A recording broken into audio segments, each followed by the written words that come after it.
نمل کا معنی چیونٹی ہے۔ اس سورہ مبارکہ میں ایک چیونٹی کا واقعہ بیان کیا گیا، اس مناسبت سے اس سورت کا نام سورہ نمل رکھا گیا ہے۔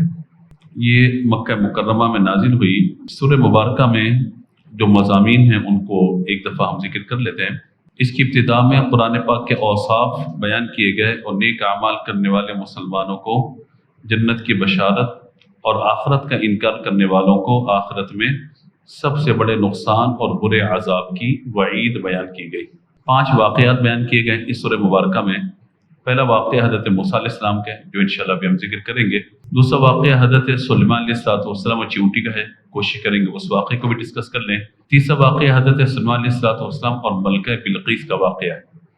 چوتھا واقعہ حضرت صالح علیہ السلام ان کی قوم کا واقعہ، اور 5واں واقعہ حضرت لوط علیہ السلام اور ان کی قوم کا واقعہ ہے۔ اسی طرح موت کے بعد دوبارہ زندہ کیا جانا، قیامت کی چند علامات، اور یہ ساری چیزیں یہاں پر بیان فرمائی گئی ہیں۔ اللہ تبارک و تعالی ارشاد فرمائے، بسم اللہ الرحمن الرحیم، طاسین تلک آیات القرآن و کتاب مبین، یہ قرآن اور روشن کتاب کی آیتیں ہیں جس میں علم اور حکمتیں اور امانت رکھی گئی ہیں۔ ہدی و بشریٰ للمؤمنین، خوشخبری ہے ایمان والوں کے لیے ہدایت کی، اور خوشخبری ہے ان کے لیے کہ جو ایمان لے کر آئے ہیں۔ کس بات کی خوشخبری ہے اور ان کی نشانی کیا ہے؟ جو ایمان والے ہیں وہ کیا کرتے ہیں؟ الذین یقیمون الصلاۃ ویؤتون الزکاۃ وهم بالآخرۃ هم یوقنون، وہ نماز قائم رکھتے ہیں، زکوٰۃ دیتے ہیں اور آخرت پر یقین رکھتے ہیں۔ یہ 3 بنیادی باتیں ایمان والوں کے لیے بیان کی گئی کہ وہ نماز قائم کرتے ہیں، کیونکہ مسلمان اور کافر میں جو بڑا فرق ہے وہ نماز پڑھنے کا ہے۔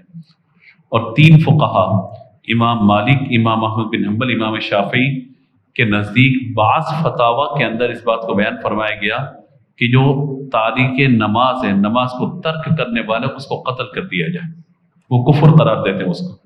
لیکن امام اعظم ابو حنیفہ رحمۃ اللہ تعالی علیہ نے امت کے لیے آسانی فرمائی کہ وہ تاریک نماز کافر تو نہیں ہوگا، لیکن ہاں شدید ترین گناہ گار ہے۔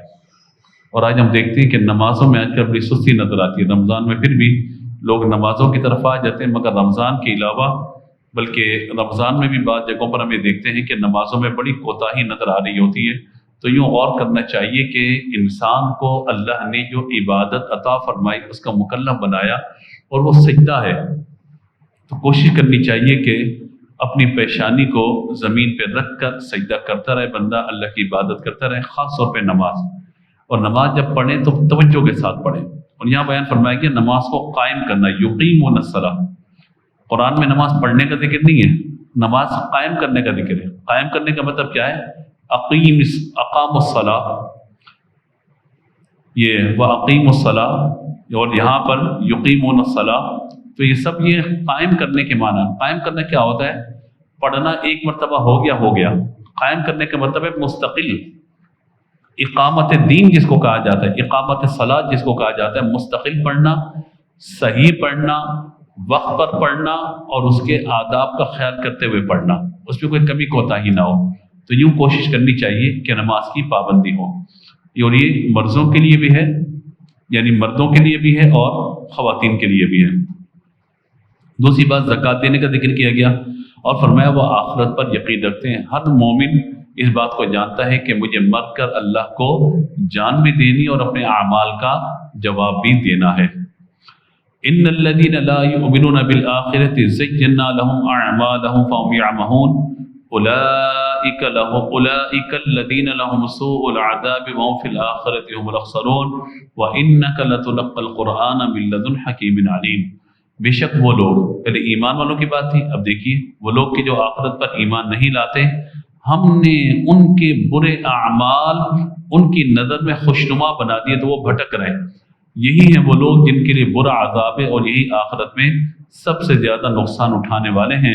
اور اے محبوب، بے شک آپ کو قرآن سکھایا جاتا ہے حکمت والے، علم والے کی طرف سے۔ اب دیکھیے یہ آیت مبارکہ ہے نا، وَإِنَّكَ لَتُلَقَّى الْقُرْآنَ مِن لَّدُنْ حَكِيمٍ عَلِيمٍ۔ اور اے محبوب، بے شک آپ کو قرآن سکھایا جاتا ہے۔ سکھانے والا کون؟ اللہ تبارک و تعالی۔ فرمایا کہ آپ کو قرآن سکھایا جاتا ہے حکمت والے، علم والے کی طرف سے۔ یعنی اے محبوب، آپ کی شان ہے کہ اللہ تعالیٰ آپ کو قرآن پاک سکھاتا ہے۔ ایسے نہیں کہ آپ خود سے آیتیں بنا لیتے ہیں، بلکہ اللہ تبارک و تعالیٰ آپ کو سکھاتا ہے اور یہ اللہ کی طرف سے آپ کو سکھایا جاتا ہے۔ اس سے معلوم ہوا کہ جبریل امین یہ میرے آقا علیہ الصلوۃ والسلام کے استاد نہیں ہیں، ان کا کام اللہ کا کلام یہاں پہنچانا ہے، سکھانا کام نہیں ہے ان کا، کیونکہ اللہ تعالیٰ نے فرمایا سکھایا محبوب ہم نے آپ کو، وَإِنَّكَ لَتُلَقَّى الْقُرْآنَ، ہم نے آپ کو سکھایا۔ اور سورہ رحمان جب پڑھیں گے انشاءاللہ ہم، تو وہاں ہم اس کو پڑھ لیں گے، الرحمن علم القرآن، وہ رحمان ہے جس نے آپ کو قرآن سکھایا، علم القرآن۔ تو اللہ تبارک و تعالیٰ نے اپنے محبوب کو خود سکھایا قرآن پاک، میرے آقا صلی اللہ تعالیٰ علیہ وآلہ وسلم کا کوئی استاد نہیں ہے۔ بات سمجھ میں آ رہی ہے؟ میرے آقا علیہ الصلوۃ والسلام کا استاد نہیں ہے۔ اب میں ایک بات اور یہاں کر دیتا ہوں آپ کے ذوق کی خاطر۔ دیکھیے دو تین چیزیں ہوتی ہیں، ایک تو یہ ہے کہ شاگرد اگر نکمہ رہ جائے، خدا نخواستہ یا کوئی کمی کوتاہی اس کے اندر ہو جائے، تو کہا جاتا ہے کہ بھائی یہ شاگرد پڑھنے والا نہیں تھا، نکمہ تھا، اس لیے کامیاب نہیں ہوا۔ یا کہتے ہیں یہ تو بڑا ٹیلنٹڈ تھا لیکن جو کتاب پڑھا رہے تھے نا وہ کتاب جو ہے وہ صحیح نہیں تھی۔ اگر کتاب پرفیکٹ ہوتی نا تو کتاب کا علم پورا اس تک پہنچ جاتا۔ پھر کہا جاتا ہے نہیں کتاب بھی صحیح تھی، اسٹوڈنٹ بھی ٹھیک تھا، پڑھانے والے نے کوئی لیکنگ کر لی، پڑھانے والے نے کوئی کمی کوتاہی کر لی، یا دل سے نہیں پڑھایا، اچھا نہیں پڑھایا۔ تو اگر کوئی ناکام ہے تو اس کی وجہ کیا ہے؟ ان تین چیزوں پر ہمیں غور کریں۔ چونکہ ایجوکیشن سے میرا تعلق ہے تو اس لیے میں آپ کو عرض کرتا ہوں تعلیم و تعلم سے کہ یا تو استاد کوئی گڑبڑ کرے گا، یا کتاب کے اندر کوئی مسئلہ ہے، یا شاگرد نے محنت نہیں کی ہے۔ تینوں چیزیں ہوں گی، چوتھی چیز کوئی نہیں ہوتی، چوتھی چیز کوئی نہیں ہوتی۔ کتاب بھی بہت پرفیکٹ ہے، استاد بھی بڑا بہترین ہے، پڑھنے والا بھی بڑا عالیشان ہے، پھر آپ دیکھیں بچے کا رزلٹ کیسا آتا ہے۔ تو یہاں پر ایک دنیاوی مثال ہم نے رکھی۔ اب آئیے اس آیت کو سمجھیے۔ اللہ تعالیٰ نے فرمایا ہم محبوب کو قرآن سکھاتے ہیں، ہم اپنے محبوب کو سکھانے والا وہ کہ جس کے علم میں کوئی کمی نہیں ہے، کتاب وہ کہ جس میں ہر چیز کا بیان فرما دیا گیا، اور سیکھنے والے وہ جو اللہ تبارک و تعالیٰ سے سیکھ رہے ہیں اور اللہ کے کلام سے سیکھ رہے ہیں، اور اللہ کے کلام کو سیکھ رہے ہیں۔ نہ سکھانے والے میں کمی، نہ سیکھنے والے میں کمی، نہ اس کتاب میں کمی۔ اسی لیے ہم یہ کہتے ہیں کہ اللہ نے اپنے محبوب کو جو علم عطا فرمایا ویسا علم اللہ نے کسی کو دیا ہی نہیں ہے۔ اللہ کے جو نبی ہیں انبیاء اکرام علیہ السلام، ان کو بھی اللہ نے علم عطا فرمایا، لیکن ان سب کا علم جز ہے اور محبوب کریم کا علم کل ہے مخلوق کے اعتبار سے۔ اور اللہ تبارک و تعالیٰ محبوب کے علم میں کوئی مماثلت نہیں ہے۔ اللہ کا علم لامحدود ہے، میرے مصطفیٰ صلی اللہ تعالیٰ علیہ وآلہ وسلم علم محدود ہے، لیکن وہ محدود کتنا ہے وہ اس کتنے کو میں اور آپ نہیں جانتے۔ ہاں ہمیں یہ خبریں بتا دی گئی قیامت کس دن آئے گی، بتائیے ذرا، جمعے کا دن ہوگا، کس مہینے میں آئے گی، محرم میں آئے گی، تاریخ کیا ہوگی، 10 تاریخ ہوگی، قیامت کے دن لوگوں کی کیفیات کیا ہوں گی، یہ سب بتا دیا، نشانیاں کیا قیامت کی یہ سب بتا دیا، لیکن کس سال آئے گی یہ نہیں بتایا، کس جگہ قیامت، سب کچھ حضور نے بتا دیا، لیکن بہت ساری ایسی باتیں کہ جو مخلوق تک پہنچانی تھی حضور نے پہنچا دی، اور جہاں حضور کو رکنے کا حکم تھا وہاں حضور رک گئے۔ تو یوں اللہ تبارک و تعالیٰ کے پیارے محبوب صلی اللہ تعالیٰ علیہ وآلہ وسلم کا معاملہ۔ مجھے یاد ہے دور طالب علمی میں آپ کو ایک بات سنا تو مزہ آئے گا آپ کو سن کے۔ دور طالب علمی میں وہ ایک طالب علم تھا، کہیں اور پڑھتا تھا، تو اس سے کچھ بات چیت ہوئی۔ ہم جب حدیث پڑھ رہے تھے نبی پاک علیہ الصلوۃ والسلام کے علم غیب سے متعلق، تو ہم نے ظاہر بچے جب پڑھتا ہے تو پھر اس کو شوق ہوتا ہے آگے بتاؤں سناؤں، تو آگے جب بتایا ہم نے وہ، تو بندہ ہمارے سامنے آیا، اس نے کہا کہ دیکھیے میں نے روایت ایک پڑھی ہے۔ ہم نے کہا کیا پڑھا بھائی آپ نے؟ کہا ہم نے پڑھا ہے کہ حضور صلی اللہ تعالیٰ علیہ وآلہ وسلم چمڑے کے موزے پہنا کرتے تھے۔ ہم نے کہا ٹھیک ہے بالکل روایت موجود ہے، یہ چمڑے کے موزے حضور پہنا کرتے تھے۔ تو کہا کہ ایک دفعہ نبی مکرم علیہ الصلوۃ والسلام نے موزے اتار کے رکھے اور وضو کیا، اور وضو کرنے کے بعد جب نبی مکرم علیہ الصلوۃ والسلام نے ایک موزہ پہنا، دوسرا موزہ اٹھانے لگے تو اوپر سے ایک چیل آئی، اس نے اس موزے کو اٹھایا اور اوپر لے کر اس کو الٹا کیا تو اس میں سے سانپ نکلا، پھر اس چیل نے لا کر موزے کو رکھ دیا۔ تو اگر نبی پاک علیہ الصلوۃ والسلام کو علم ہوتا چھپی ہوئی چیزوں کا، غیب کی خبروں کا، تو حضور جان جاتے ہیں اس میں سانپ ہے، خود الٹا کر دیتے۔ تو حضور کو تو علم نہیں تھا معاذ اللہ، مطلب اس نے اس انداز سے ثابت کرنا چاہا کہ اللہ نے حضور کو اپنے محبوب کو کوئی علم نہیں دیا، ایسے آپ ثابت کر رہے ہوتے۔ اچھا اس وقت چونکہ ہم وہ جیسے نا قرآن و حدیث کی دلیلیں وہ تھوڑی سی کم ہوتی تھی، ہمارے پاس مطالعہ اتنا وسیع نہیں تھا، پڑھ لیتے اس دور میں، لیکن ہم نے پھر اس کو اپنی عقل سے ٹیکنیکل ڈیل کیا اسے۔ میں نے کہا ایک بات بتائیے، آپ کا کہنا یہ ہے کہ نبی پاک علیہ الصلوۃ والسلام کو علم ہوتا تو حضور خود اس موزے کو الٹتے اور اسے سامنے نکال لیتے، تو حضور کو نظر نہیں آیا، لیکن ایک پرندے کو، چیل کو اوپر اڑتے ہوئے نظر آ گیا۔ تو میں نے کہا اس کا مطلب ہے آپ یہی ماننا چاہتے ہیں کہ چھپی ہوئی چیز یعنی جو موزے کے اندر، چمڑے کے اندر ہے، تو اوپر سے اندر نظر تو نہیں آ رہا، اس کا مطلب ہے آپ یہ کہنا چاہتے ہیں کہ چیل کو علم غیب ہو گیا، حضور کو نہیں ہوا ہے؟ یہ کیا بات کی؟ یہ کہاں سے نتیجہ نکالا؟ میں نے کہا آپ کے پاس سے نتیجہ نکالا بھائی۔ اب وہ چپ سامنے سے۔ میں نے کہا جس طرح اللہ نے چیل کو حضور کی خدمت میں مامور کر دیا کہ وہ دیکھ لے، تو لہٰذا اللہ تبارک و تعالیٰ نے اپنے محبوب کو بھی خبر عطا فرما دی ہے۔ تو بات سمجھ میں آ رہی ہے؟ اگر اچھی بات نکالنے والا ہو تو وہ شر سے بھی خیر نکال دیتا ہے، اور اگر عقل نہیں ہے تو پھر کیا ہوگا؟ خیر بھی اس کو بندے کو شر نظر آئے گی۔ تو یوں اللہ تبارک و تعالیٰ نے اپنے محبوب کو قرآن سکھایا۔ اگلی آیات میں حضرت موسیٰ علیہ السلام کی ایک شان اور واقعہ بیان ہو رہا ہے۔ اذ قال موسیٰ لأہلہ انی آنس نارا سآتیکم منہا بخبر او آتیکم بشہاب قبس لعلکم تصطلون فلما جاءها نودی ان بورک ما فی النار ومن حولها وسبحان اللہ رب العالمین یا موسیٰ انی انا اللہ العزیز الحکیم وَأَلْقِ عَصَاكَ فَلَمَّا رَآهَا تَهْتَزُّ كَأَنَّهَا جَانٌّ وَلَّا مُدْبِرٌ وَلَمْ يُعَقِّبْ يَا مُوسَىٰ لَا تَخَفْ إِنِّي لَا يَخَافُ لَدَيَّ الْمُرْسَلُونَ إِلَّا مَنْ ظَلَمَ ثُمَّ بَدَّلَ حُسْنًا بَعْدَ سُوءٍ فَإِنِّي غَفُورٌ رَحِيمٌ وَأَدْخِلْ يَدَكَ فِي جَيْبِكَ تَخْرُجْ بَيْضَاءَ مِنْ غَيْرِ سُوءٍ فِي 9 آيَاتٍ إِلَىٰ فِرْعَوْنَ وَقَوْمِهِ إِنَّهُمْ كَانُوا قَوْمًا فَاسِقِينَ۔ اور یاد کیجئے کہ جب موسیٰ علیہ السلام نے اپنی اہلیہ سے کہا کہ میں نے آگ دیکھی تو میں جاتا ہوں، ان قریب میں تمہارے پاس اس کی کوئی خبر لاتا ہوں یا کوئی چمکتی ہوئی چنگاری لاؤں تاکہ تم گرمی حاصل کرو۔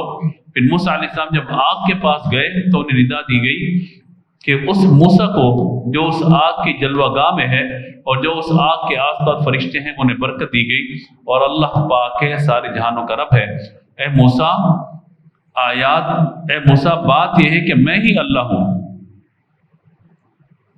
جو عزت و حکمت والا ہے، اور اپنے عصا زمین پہ ڈالو۔ تو جب اسے لہراتے ہوئے دیکھا کہ گویا سانپ ہے تو پیٹ پھیر کر چلے، مڑ کے نہ دیکھا۔ ہم نے فرمایا اے موسیٰ لا تخف، آپ خوف نہ کیجئے، بے شک میری بارگاہ میں میرے رسول ڈرتے نہیں ہیں، لیکن جس شخص نے کوئی زیادتی کی پھر برائی کے بعد اپنے عمل کو نیکی سے بدل دیا تو بے شک میں بخشنے والا ہوں۔ اور وَأَدْخِلْ يَدَكَ فِي جَيْبِكَ، اور اپنے ہاتھ کو گریبان میں ڈالیے تو بغیر عیب کے سفید چمکتا ہوا نکلے گا۔ یہ بھی فرعون اور اس کی قوم کی طرف 9 نشانیوں میں سے ہے۔ بے شک وہ فرعونی نافرمان قوم تھے۔ تو موسیٰ علیہ السلام کے 2-3 واقعات یہاں بیان کیے گئے۔ ایک تو یہ ہے کہ آپ اپنی زوجہ کے ساتھ مدین سے مصر جا رہے تھے اور راستے میں سردی ہے اور آپ کی زوجہ جو ہے وہ حاملہ ہے، تو اس وقت بچے کی ولادت کے آثار ظاہر ہوئے، اندھیرا بہت زیادہ تھا، تو آپ نے دیکھا کہ روشنی آپ کو نظر آئی، آگ نظر آئی، تو آپ نے کہا کہ آپ یہیں پر بیٹھیے، میں جاتا ہوں اس آگ کو لے کر کے آتا ہوں۔ تو جب آپ وہاں پر گئے تو پھر اللہ تبارک و تعالیٰ نے اس درخت سے یہ جو آگ اور روشن تھی، آگ نہیں تھی وہ روشنی تھی، وہاں پر اللہ نے کلام فرمایا، اللہ نے بھی تجلی ڈالی کہ میں جو ہے وہ تیرا رب ہوں۔ اور اللہ تبارک و تعالیٰ نے پھر یا موسیٰ انہ انا اللہ العزیز الحکیم، ایک تو یہ واقعہ بیان ہوا۔ دوسرا پھر بیان فرمایا گیا کہ اللہ تبارک و تعالیٰ نے جب جادوگروں کا اور آپ کا آمنا سامنا ہوا نا، تو موسیٰ علیہ السلام کو فرمایا کہ جادوگروں نے اپنی رسیاں ڈالی، لوگوں کی نظروں پہ دھوکہ کیا، آپ کو حکم دیا اپنا عصا ڈال دیجیے، وہ سانپ بن گیا، ساری رسیوں کو کھا گیا۔ اب جب اژدہا بن گیا، رسیوں کو کھا گیا، تو آپ کو خوف محسوس ہوا کہ وہ اس طرف نہ آ جائے، تو اللہ نے فرمایا کہ ہمارے رسول ڈرتے نہیں ہیں، آپ اس کو ہاتھ لگائیے، ہم دوبارہ اس کو عصا بنا دیں گے، دوبارہ وہ عصا بن جائے گا۔ تو یوں یہ سارا معاملہ۔ تیسرا واقعہ یہاں پہ بیان فرمایا گیا کہ یعنی ان کے سامنے فرعون اور اس کی قوم کے سامنے اللہ نے آپ کو ایک اور معجزہ عطا فرمایا. آپ اپنا ہاتھ ڈالتے تھے بغل کی طرف یا سینے کی طرف اور باہر نکالتے تھے، آپ کا ہاتھ اس طرح چمکتا تھا جیسے 14ویں رات کا چاند، لیکن اس پر کوئی داغ دھبا نہیں ہوتا تھا. سفید ہاتھ کا ہو جانا یہ عیب ہے نا؟ تو فرمایا کہ وہ معجزہ تھا، کوئی عیب بولیے نہیں تھا. تو یہ 3 واقعات حضرت موسیٰ علیہ السلام کے یہاں پر بیان فرمائے گئے. آگے حضرت سلیمان علیہ السلام کا ذکر ہے، اس کو بھی انشاءاللہ پڑھ لیتے ہیں. وَلَقَدْ آتَيْنَا دَاوُودَ وَسُلَيْمَانَ عِلْمًا، اور بے شک ہم نے داؤد اور سلیمان کو بڑا علم عطا فرمایا. وَقَالَ الْحَمْدُ لِلَّهِ الَّذِي فَضَّلَنَا عَلَى كَثِيرٍ مِّنْ عِبَادِهِ الْمُؤْمِنِينَ. ان دونوں نے کہا تمام تعریفیں اس رب کے لیے جس نے ہمیں اپنے بہت سے ایمان والے بندوں پر فضیلت عطا فرمائی. حضرت داؤد علیہ السلام کا واقعہ آپ کو یاد ہے؟ ہم نے 30 پارے کی اختتام پر بیان کیا تھا. طالوت اور جالوت کا واقعہ آپ کو یاد اگر حضرت داؤد علیہ السلام نے وہ جو پتھر کو لپیٹ کر یوں کر کے مارا تھا، اور پھر جو ہے وہ ان کے صاحبزادی سے آپ کی شادی ہو گئی تھی، اور پھر اس کے بعد جب ان کا انتقال ہوا تو پوری سلطنت آپ کے پاس آ گئی. یاد ہے واقعہ آپ کو؟ تو یہ اب وہ واقعہ وہاں بیان ہوا تھا، یہاں سلیمان علیہ السلام کا ذکر ہے. اور اللہ تعالیٰ نے فرمایا ہم نے ان دونوں کو علم عطا فرمایا.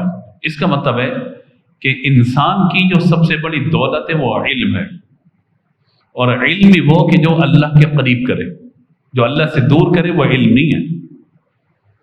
کوئی بھی علم جو ہمیں دین سے قریب کر دے، ہمارے رب سے قریب کر دے. سائنس کا علم حاصل کیجیے، ٹیکنالوجی کا علم حاصل کیجیے. آج کل اسٹیم بیس ایجوکیشن آ گئی ہے، اس کی طرف جائیے. میتھمیٹکس کو آپ دیکھیے، ستاروں کا علم ہے، سیاروں کا علم ہے. جس طرف آپ نے جانا ہے، جس فیلڈ میں جانا چاہیے، مگر وہ فیلڈ آپ کو آپ کے دین سے اور آپ کے رب سے دور نہ کرے. آج ہمارے یہاں الہاد بڑھتا چلا جا رہا ہے. لوگ پڑھ کر اللہ کے وجود کا انکار کر رہے ہیں، تو اس کا مطلب وہ علم انہیں فائدہ نہیں دے رہا. اور میرے پیارے آقا صلی اللہ تعالیٰ علیہ وآلہ وسلم نے کسی چیز میں اضافے کی دعا نہیں کی، لیکن اللہم ربی زدنی علما وقل ربی زدنی علما. محبوب آپ کہیے کہ اے اللہ میرے علم میں اضافہ فرما. تو ہمیشہ علم نافع کی دعا کرنی چاہیے کہ ایسا علم کہ جو نفع دینے والا ہو. وورث سلیمان داود، اور ہم نے سلیمان داود کے جانشین بنائے. وقال یا ایھا الناس علمنا منطق الطیر وأوتینا من کل شیء ان ھذا لہو فضل مبین. اور ہم نے انہیں پرندوں کی بولی سکھا دی، اور ہر چیز میں سے یعنی انہوں نے فرمایا حضرت سلیمان علیہ السلام نے کہ لوگوں ہمیں پرندوں کی زبانیں سکھا دی گئی ہیں، اور ہر چیز میں سے ہم کو علم عطا ہوا. بے شک یہی اللہ تبارک و تعالیٰ کا کھلا ہوا فضل المبین، روشن اور ظاہر فضل ہے. حضرت سلیمان علیہ السلام کو اللہ تبارک و تعالیٰ نے وہ بولی عطا فرمائی تھی کہ آپ پرندوں کی زبان سمجھ جاتے تھے. اللہ تبارک و تعالیٰ نے ان کو پرندوں کی بولی عطا فرمائی تھی. یہ ان کے لیے فضیلت ہے. اور میرے آقا صلی اللہ تعالیٰ علیہ وآلہ وسلم کو اللہ نے کیسی بولی عطا فرما دی کہ حضرت سلیمان علیہ السلام پرندوں کی بولی سمجھ لیتے تھے. لیکن حضور کی شان یہ ہے کہ چڑیا آ کر یعنی پرندے آ کر، زمین کے جانور یعنی خچر ہے، دراز گوش ہے، ایون اونٹ ہے، وہ آ کر حضور کو سجدہ بھی کرتے ہیں. اور یہ تو یہ ہے نا، درخت آ کر حضور کو سجدہ کرتے ہیں، پتھر کلمہ پڑھتے ہیں، اور شان مصطفیٰ سلیمان سے بہت زیادہ اوپر ہے. اور یہ سب آ کر اپنی فریادیں ہمارے پیارے آقا صلی اللہ تعالیٰ علیہ وآلہ وسلم کی بارگاہ میں پیش کرتے ہیں. اس کا مطلب یہ ہے کہ اللہ تعالیٰ کس کو حکومت و سلطنت عطا فرمائے یا مختلف زبانوں کا علم عطا فرمائے، یہ اللہ کی بڑی نعمت ہے. کیونکہ جس سے آپ جس زبان میں بات کریں گے آپ سے مانوس ہو جائے گا. جسے اردو بولنے والے آپ ان سے اردو میں بات کریں مانوس ہو جائیں گے. کوئی اگر پٹھان ہے آپ اسے پشتو میں بات کریں سنگال دیں خیر دیں. اب وہ جب آپ واہ واہ انگلش کے اندر آپ جو ہے مطلب جو اس سے بات کریں واٹ آر یو ڈوئنگ، یا مطلب آپ اس سے بات کریں عربی کے اندر آپ بات کرنا شروع کریں، تو جب جس زبان میں آپ بات کریں گے نا تو سامنے والا مانوس ہو جائے گا فوراً اس زبان سے. تو یوں پاکستان کی مختلف زبانیں، ثقافت ہے، کلچر ہے. تو جب آپ جیسا دیس ویسا بھیس، جیسا کہا جاتا تھا کہ جیسا دیس ویسا بھیس، اگر شریعت اجازت دیتی ہے تو پھر آپ ان زبانوں کو سیکھیے اور پھر اس زبان میں لوگوں سے گفتگو کیجیے. اب سلیمان علیہ السلام جنات کے ساتھ، انسان کے ساتھ، پرندوں کے ساتھ، ان سب کو لے کر لشکر کے ساتھ جا رہے ہیں اور ایک جگہ سے گزرتے ہیں جہاں پر چیونٹیاں نیچے موجود ہیں. نمل چیونٹی کو کہا جاتا ہے نا، چیونٹی نیچے موجود ہے. تو ایک چیونٹی نے بات چیت کی، چیونٹیوں کی ملکہ نے اپنی چیونٹیوں سے بات چیت کی. اللہ نے سلیمان علیہ السلام کو چونکہ زبان عطا فرما دی، آپ نے دور سے اس بات کو سن لیا اور آپ مسکرائے. یہ بات یہاں بیان ہو رہی ہے. وَحُشِرَ لِسُلَيْمَانَ جُنُودُهُ مِنَ الْجِنِّ وَالْإِنسِ وَالطَّيْرِ فَهُمْ يُوزَعُونَ. اور سلیمان کے لیے جنات، انسان اور پرندوں کے لشکر جمع کر دیے گئے تو وہ روکے جاتے تھے. اتنا لشکر ہوتا تھا کہ ترتیب سے پہلے یہ پھر یہ پھر یہ. اور کہا جاتا ہے کہ 300 میل تک، یعنی 75 میل، اور جنات کے لیے 25 فرسخ، انسان 25، یعنی اس طریقے سے لوگ ہوتے تھے اور بہت طویل آپ کا معاملہ ہوتا تھا. اب آپ گزرے ہیں حتی اذا اتوا علی واد النمل قالت نملۃ یا ایھا النمل ادخلوا مساکنکم. یہاں تک کہ جب وہ چیونٹیوں کی وادی پر سے گزرے تو ایک چیونٹی نے کہا، چیونٹیوں اپنے گھروں میں داخل ہو جاؤ. لا یحتمنکم سلیمان وجنودہ وهم لا یشعرون. کہیں ایسا نہ ہو سلیمان اور اس کا لشکر بے خبری میں تمہیں کچل ڈالے، یعنی خبر نہیں ہوگی اور لشکر تو جا رہے ہیں نا، تو ایک دم سے کچلتے ہوئے نہ چلے جائیں. فتبسم ضاحكا من قولها. سلمان ان کی بات پر مسکرا کر ہنس پڑے اور آپ نے رب کے حضور عرض کیا. اب ایسا نا وجاہت والا لشکر، اتنی عزت، اور جب آپ نے سارا معاملہ دیکھا اللہ کے حضور عرض کیا. کیا عرض کیا؟ ربی اوزعنی ان اشکر نعمتک التي انعمت علی وعلی والدی وان اعمل صالحا ترضاه وادخلنی برحمتک فی عبادک الصالحین. آپ نے اللہ کے حضور عرض کیا. یہ انبیاء کا طریقہ ہے، جب کوئی نعمت ان پر ظاہر ہوتی ہے تو فوراً اللہ کے حضور وہ عاجزی کرتے ہیں اور شکر ادا کرتے ہیں. آپ کی دعا کیا ہے؟ ربی اوزعنی، اے میرے رب مجھے توفیق دے کہ میں تیرے اس احسان پر تیرا شکر ادا کروں جو تو نے مجھ پر اور میرے ماں باپ پر کیا ہے، اور مجھے توفیق دے ان اعمل صالحا ترضا، کہ میں وہ نیک کام کروں جس پر تو راضی ہو جا. وادخلنی برحمتک فی عبادک الصالحین، اور مجھے اپنی رحمت سے اپنے ان بندوں میں شامل فرما جو تیرے خاص قرب کے لائق ہیں. یہ دعا کی. یا اس کا مطلب ہے کہ جب بھی کوئی نعمت ملے دعا کرنی چاہیے. نماز پڑھی، آج ہم نے تراویح ہم نے پڑھی، ہم نے درس سنا، اللہ کا شاء اللہ تیرا شکر ہے تو نے نیکی کی توفیق دی. میری کیا حیثیت ہے؟ اور یہ جو ہے نا لا حول ولا قوت الا باللہ العلی العظیم، اس کا معنی کیا ہے؟ نیکی کرنے کی قوت نہیں، برائی سے بچنے کی طاقت نہیں، مگر یا اللہ تیری توفیق سے. کیا مطلب کہ ہم نیکی بھی تیری توفیق سے کرتے ہیں اور برائی سے بھی تیری توفیق سے ہی بچتے ہیں. تو علی جو عظیم، تو علی ہے، بلند ہے اور عظمت والا ہے. حدیث شریف میں بیان فرمایا گیا کہ جو لا حول کا ورد کرتا رہتا ہے اللہ تبارک و تعالیٰ اسے بہت ساری مصیبتوں سے، پریشانیوں سے نجات عطا فرماتا ہے، جن میں ایک بیماری فقر و فاقہ بھی ہے، مخلوق کی محتاجی بھی ہے. اسے ہم یہ کہتے ہیں پورا تیسرا کلمہ کوشش کیا کریں، وٹ کرتے رہیں اس کا، سبحان اللہ والحمد للہ ولا الہ الا اللہ واللہ اکبر ولا حول ولا قوت الا باللہ العلی العظیم. ایک تسبیح پڑھنے کی اپنی عادت بنا لیں، تیسرا کلمہ. انشاءاللہ رزق کی فراوانی بھی نصیب ہوگی، نیکیوں کی توفیق بھی ملے گی. جو لوگ کہتے ہیں نماز میں دل لگتا، نماز پڑھتے نیکیاں پھر چھوٹ جاتی ہے، آپ تیسرے کلمے کو پکڑ لیجئے. دو چیزیں پکڑ لیں، تیسرا کلمہ اور اس کے ساتھ ساتھ ہر نماز کے بعد آیت الکرسی اور تسبیح فاطمہ. یہ دو تین چیزیں پکڑ لیں، آپ دیکھیے گا کیسی برکت انشاءاللہ حاصل ہوگی. اللہ تعالیٰ عمل کی توفیق عطا فرمائے. اس کے بعد اگلا واقعہ بیان کیا جا رہا ہے. آپ نے پرندوں کی ہادی لگائی، پرندے کہاں نہیں ہیں، تو آپ نے دیکھا کہ ہدہد موجود نہیں ہے. ہدہد ایک پرندہ تھا کہ جو زمین پر بھی چونچ مار کے بتاتا تھا یہاں پانی ہے یا نہیں ہے. اس کی پرواز بہت اونچی ہوتی تھی اور اس کی نظر بڑی گہری تھی. آپ نے جمع کیا تو پرندہ موجود نہیں ہے، تو اس نے آ کر کے آپ کو خبر دی کہ میں نے ایک بستی دیکھی ہے کہ جس پہ ایک ملکہ ہے، وہ حکومت کر رہی ہے، تو لہٰذا میں جو یہ دیکھ کر کے آیا ہوں. حضرت سلیمان علیہ السلام نے اس کو ایک خط دیا، اور انہ من سلیمان و انہ بسم اللہ الرحمن الرحیم اللہ تعالی علی واتونی مسلمین، کہ فرمایا کہ یہ اللہ کے نام سے خط لکھ رہا ہوں، یہ جا وہاں پہ دے کر آ جا. اب جب ملکہ بلقیس جس تخت پہ بیٹھتی تھی نا، اس تخت پہ بیٹھی ہوئی اور خط پہنچا اس کے پاس. اب اس نے اپنے جو لوگ تھے ان سے مشورہ کیا، تو مشورہ کرنے کے بعد اس کے لوگوں نے کیا کہا، قرآن نے اس کو بیان فرمایا.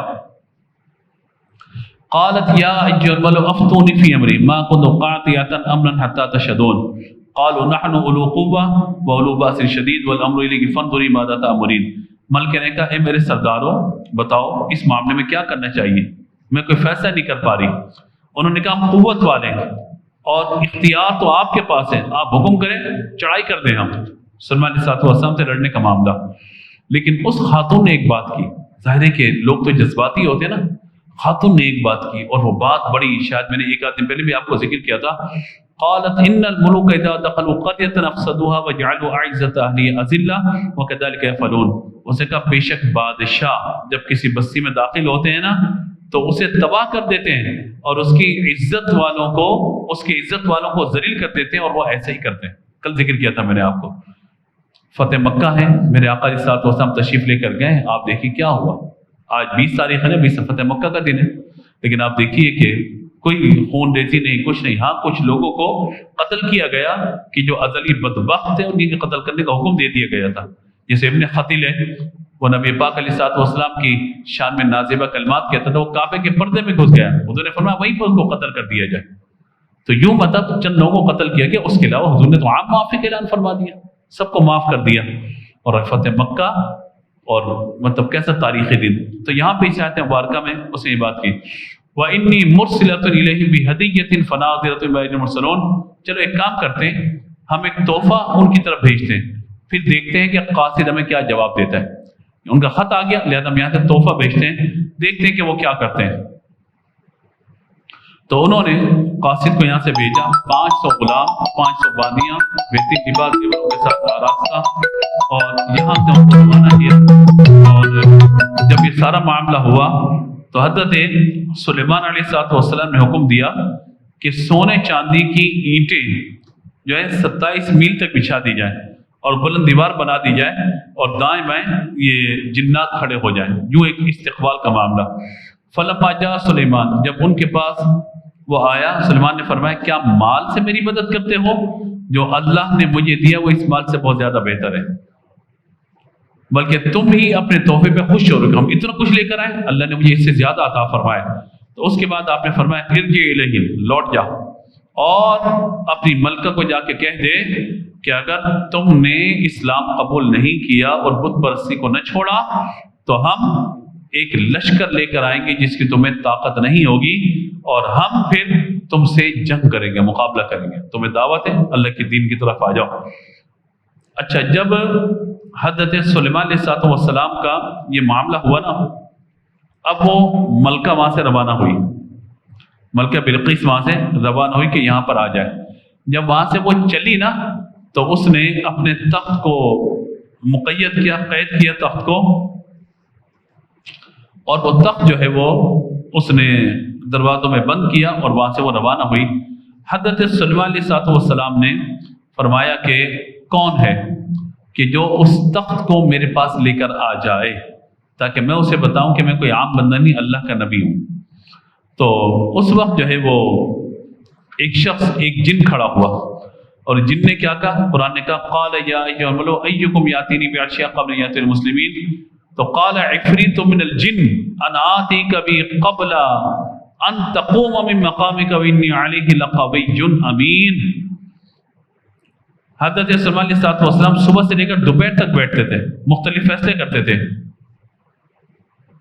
تو لہٰذا ایک عفریت، خبیث جن، عفریت یا خبیث جن. اب لوگ یہاں پہ کہتے ہیں کہ عفریت کا معنی خبیث، تو عفریت کا معنی خبیث ہی ہوتا ہے. اور کیوں خبیث ہے آگے دیکھیے. کہا کہ ایک بڑا خبیث جن بولا کہ میں وہ تخت لے کر آتا ہوں. کیوں؟ انی علی لقوی امین، میں طاقت والا ہوں، امانت دار ہوں، دیکھ کے میں لے کر آؤں گا. فرمایا میں نہیں چاہیے، اتنی دیر میں لے کر آئے گا تو صبح سے لے کر دوپہر تک؟ فرمایا اس سے بھی جلدی چاہیے. اب کہاں حضرت سلیمان علیہ السلام اور کہاں ملکہ بلقیس اور مطلب شہر سبا اتنی دور. قال الذي عنده علم من الكتاب انا آتيك به قبل ان يرتد اليك طرفك آصف بن برقیہ جو آپ کے وزیر تھے، اللہ کے ولی تھے اور آپ کے بڑے قریبی لوگوں میں سے تھے، انہوں نے کہا حضور میں آپ کے پاس وہ تخت لے کر آتا ہوں۔ آپ نے فرمایا کب؟ کہا قبل ان یرتد الیک طرف، کہ آپ پلک جھپکیں گے تخت آپ کے سامنے ہوگا، آپ اجازت دیجئے۔ فرمایا اجازت ہے۔ آپ نے فوراً دیکھا تخت آ گیا آپ کے سامنے، آپ ایک لمحے کے لیے آنکھیں بند کر کے کھولیں، تخت آ گیا آپ کے سامنے، ہے جی تخت آ گیا سامنے۔ یہ تخت ظاہر ہوا تو اس کے بعد آپ نے کہا فلما رأوا مستقرا عنده، جب تخت آپ نے اپنے سامنے دیکھا اس وقت یہ نہیں کہا کہ بڑا کمال کر دیا تو نے، ہاں میرا امتی ہے نا، میرے پاس رہنے والا ہے، یہ نہیں کہا قالا ھذا من فضل ربی، یہ میرے رب کا فضل ہے، تیرا میرا کوئی کمال نہیں ہے۔ انبیاء کا انداز دیکھیے نا، اپنے رب سے کیسا معاملہ ہے ان کا۔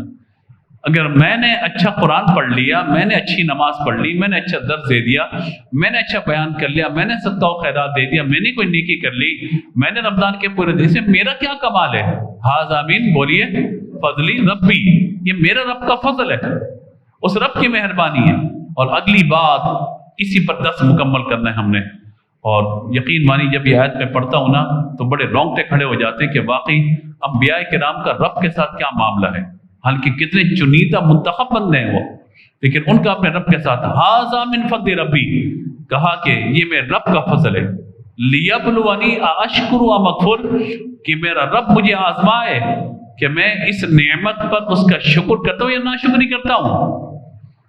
یعنی میں کہوں یہ اللہ کا فضل ہے، میں کہوں میری طاقت ہے۔ پیچھے جو خبیث جن تھا وہ کیا کہتا ہے؟ انی علی لقوی امین، میری طاقت ہوگی، نہیں تیری طاقت کیا ہے؟ ھذا من فضل ربی، یہ اللہ کا فضل ہے۔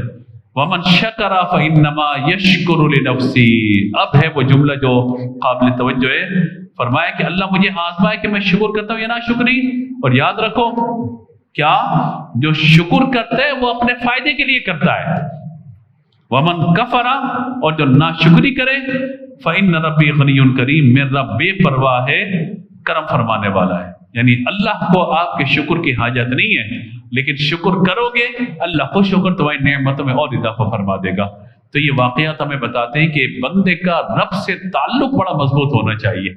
ہر بات میں بندہ یہ کہ یا اللہ میرا کوئی کمال نہیں، یہ سب تیرا فضل ہے، تیری عطا ہے، تیرے محبوب کا صدقہ ہے، پنجتن پاک کا صدقہ ہے، صحابہ کرام کا صدقہ ہے، یا اللہ میں کچھ بھی نہیں ہوں، میری کیا حیثیت، میں کیا ہوں، یہ اللہ تیرا فضل ہے، تیرا کرم ہے، تو نے یہ توفیق مجھے عطا فرما دی ہے، اور جب توفیق مل گئی ہے تو یا اللہ یہ توفیق بھی تیرے کرم ہی سے ملی ہے، ورنہ مجھے کہاں توفیق ملتی۔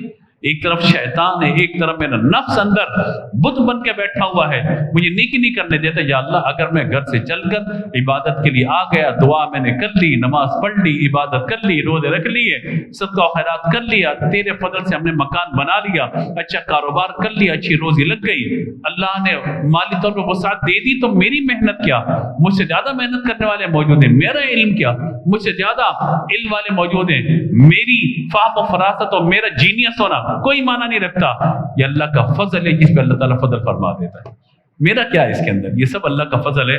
تو جب بندہ شکر ادا کرتے رہتا ہے اللہ تعالیٰ اس کی نعمتوں میں اضافہ فرماتا ہے۔ میرے 4 بیٹے ہیں، تیری بیٹیاں ہیں، یہ اللہ کا فضل ہے، جس کو بیٹیاں دے بیٹا دے۔ ہو سکتا ہے کہ 4 بیٹے نکمے ہوں، 4 بیٹیاں کام کی نکل آئیں، بھائی یہ سب اللہ کا فضل ہے۔ آج ہم نے پڑھا نا یہب لمن یشاء اناثا و یہب لمن یشاء ذکور، آج ہم نے پڑھی آیت مبارکہ، اللہ جس کو چاہتا ہے بیٹے دیتا ہے، اللہ جس کو چاہتا ہے بیٹیاں عطا فرماتا ہے، او یزوجہم ذکرانا و اناثا، جس کو چاہتا ہے بیٹے بھی دے دیتا ہے، بیٹیاں بھی دے دیتا ہے، اور جس کو چاہتا ہے اولاد نہیں دیتا، یہ اللہ تعالیٰ کا فیصلہ ہے۔ تو اگر ہے تو اللہ کی رحمت، بیوی اچھی مل گئی اللہ کا شکر ادا کریں، شوہر اچھا مل گیا اللہ کا شکر ادا کریں۔ تو یہ شکر کی جو نعمت ہے نا، بچے امتحان میں کامیاب ہو گئے، یہ نہ کہیں کیسے کامیاب نہیں ہوتے، میں نے فلاں اسکول میں لگایا تھا، کیسے کامیاب نہ ہوتے، ایسا ٹیوٹر میں لگا دیا تھا، کیسے کامیاب نہیں ہوتا، 2 گھنٹے بچوں کو دیتا ہوں میں، ٹھیک ہے سب چیزیں اپنی جگہ پر، لیکن یہ اللہ کا فضل ہے، اللہ نے آپ کو یہ ذرائع وسائل اور معاملات عطا فرما دی۔ تو یہ ہر کام میں ہر نعمت اور ہر خوبی کی نسبت کس کی طرف ہم نے کرنی ہے؟ اللہ کی طرف، اور خامی کوتاہی یا اللہ میرا قصور ہے، مجھ سے غلطی ہو گئی۔ آدم علیہ السلام تمام انسانوں کے باپ، ان کا جو طریقہ ہے اس کو سمجھیں، یا اللہ ربنا ظلمنا انفسنا وان لم تغفر لنا وترحمنا لنکون من الخاسرین. اللہ کے سامنے ہارنے والا کامیاب نہیں ہے، اللہ کے سامنے جھکنے والا وہ ہے اللہ جس کو عزت عطا فرماتا ہے. من تواضع للہ فقد رفعہ اللہ، جو اللہ کے لیے عاجزی کرتا ہے اللہ اسے ترقی اور بلندی عطا فرما دیتا ہے. تو عاجزی آپ دیکھیں انبیاء کرام کو جو واقعات ہم پڑھیں سب میں یہ بات آ رہی ہے، اللہ کے حضور عاجزی، ان کی ساری اللہ سے تعلق کو مضبوط کرنا، یہ وہ بات ہے جو ہمیں سمجھنی ہے. اللہ تعالیٰ ہم سب کو عمل کی توفیق عطا فرمائے. گفتگو میں کوئی غلطی ہوئی ہو اللہ کی بارگاہ معافی کے طلبگار ہیں.